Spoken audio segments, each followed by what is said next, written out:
আজকের মেনু এক তরকারিতে চালানো মধ্যবিত্তের সংসারে সকাল থেকে রাতের দিনচর্চার ছোট্ট একটি ব্লগ তোমাদের সাথে শেয়ার করছি। রাধে রাধে বন্ধুরা, কেমন আছো সবাই? আশা করি সবাই ভালো আছো, সুস্থ আছো। সকাল থেকে ব্লগটা শুরু করছি। পরোটা ভেজে দিলাম গোকে, আর একটু ঘুগনি ছিল সেটাকে গরম করে দিলাম। রাতে রুটি ছিল সেটাই ভেজে দিয়েছি। আর আমি তারপর জব করে নিয়ে চলে এলাম রান্নাঘরে।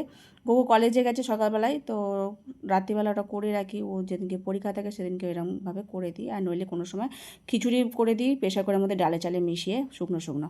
তো একদিকে অন্য আর ডাল বসিয়েছিলাম, সেটা হয়ে গেছে। আবার কড়াটা বসিয়ে দিলাম, কিছু সবজি ভেজে নিচ্ছি, সব একটা দুটো করে ভাজাচ্ছি শুধু ভগবানের জন্য, কেননা দুটো কাঁকরেল, একটা পটল, একটু বেগুন, সব একসাথে দিয়ে ভেজে নেবো, তাড়াতাড়ি হয়ে যাবে। ভাজাভুজি হয়ে যাওয়ার পর ঝিঙে আলু পোস্ত করছি। আজকে এক তরকারি হচ্ছে, ঝিঙেটা পরে দিচ্ছি, আলুটা আগে ভেজে নিয়েছি, তারপর ঝিঙেগুলো দিয়ে কাঁচা লঙ্কা আর পোস্তটা বেটে নেবো।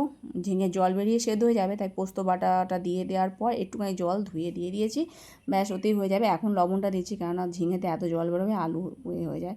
তো যাই হোক, রান্নাবান্না হয়ে গেছে। আজকে এক তরকারি করেছি, শুধু ভগবানের জন্য একটু ভেজেছি, কেননা এক তরকারি ভগবানকে দেওয়া যায় না, তাই ডাল তরকারি আমাদের জন্য ওই অল্প অল্প করে একটুখানি ভাজা নিয়েছি, বেশি নয়। একটা পটল, দুটো কাঁকরেল ছিল, সেই ভেজে ভগবানকে সেবা দিয়েছিলাম। এখন প্রসাদ পাচ্ছি, আর সেবার মধ্যে কিছু ফল ছিল, ফল দিয়েছি, আর দই ছিল, সেই দই ভগবানকেই দিয়েছি। খাওয়া দাওয়ার পর আমিও আবার বেরোবো রেডি হয়ে, তো প্রভুজির সাথেই যাব। এই যে রেডি হয়ে নিয়েছি, এখন ওনাটাকে ভালো করে মুখ চোখ বেঁধে নিয়েছি। বাইরে প্রচণ্ড রোদ, আর আজকে তো প্রচণ্ড গরমও পড়েছে। তো যাই হোক, বেরিয়ে পড়বো। আর কিছুটা কাজ সেরে যাচ্ছি, বাদ বাকিটা এসে সারবো। এত রোদে ভালো লাগছে না, গরম প্রচণ্ড। তারপর কাজ সেরে চলে এসেছি আমি। এখন প্রায় 12:30 বাজে, তো প্রচণ্ড গরম লেগে গেছে। জয়িতাকে বললাম একটুখানি জল দিতে, তারপর ভাবলাম যে শুধু জল খাবো না, একটুখানি গ্লুকন-ডি খাই। তা ওকেও বললাম গুলে দিতে, ওই গুলে দিয়েছে। খাওয়া দাওয়ার পর আমি তারপরে বাদ বাকি টুকটাক যে কাজকর্মগুলো আছে সেগুলো সারবো। আসার সময় একটু আম নিয়েছিলাম, প্রভুজি কিনে দিয়েছে, আমি নিয়ে চলে এসেছি।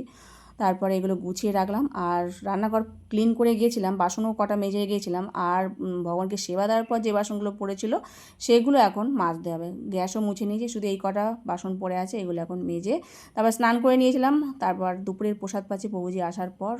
তো ওই তরকারি ছিল, ওই দিয়েই প্রসাদ পাচ্ছিলাম। আমার আর ডাল লাগেনি, ঝিঙে আলু পোস্তটাই খুব সুস্বাদু হয়েছিল। আর প্রভুজি আসার সময় যে এই লতিগুলো নিয়ে আসে, দুয়াটি লতি, অল্প অল্প আছে তাই অনেক দাম নিয়েছে। যাই হোক, ওটাকে ছাড়াতে হবে। তারপর সন্ধ্যা আরতি করতে চলে এসেছি। সন্ধ্যেবেলা শঙ্খ বাজে, এখন আরতি করে নেবো, তারপর দীপদানও করবো সকলে মিলে। দীপদানের জন্য সমস্ত কিছু গুছিয়ে নিয়েছি, তারপর সকলে মিলে আবার দীপদানও করে নিই। আর রাতে রান্নাও বাকি আছে, কচুর লতিও আবার ছাড়াতে হবে। যাই হোক, আজকে আর বেশি কিছু তেমন করবো না। রাত্রিবেলা হচ্ছে রুটি আর এই যে ঢ্যাঁড়স আলুর সবজি হবে।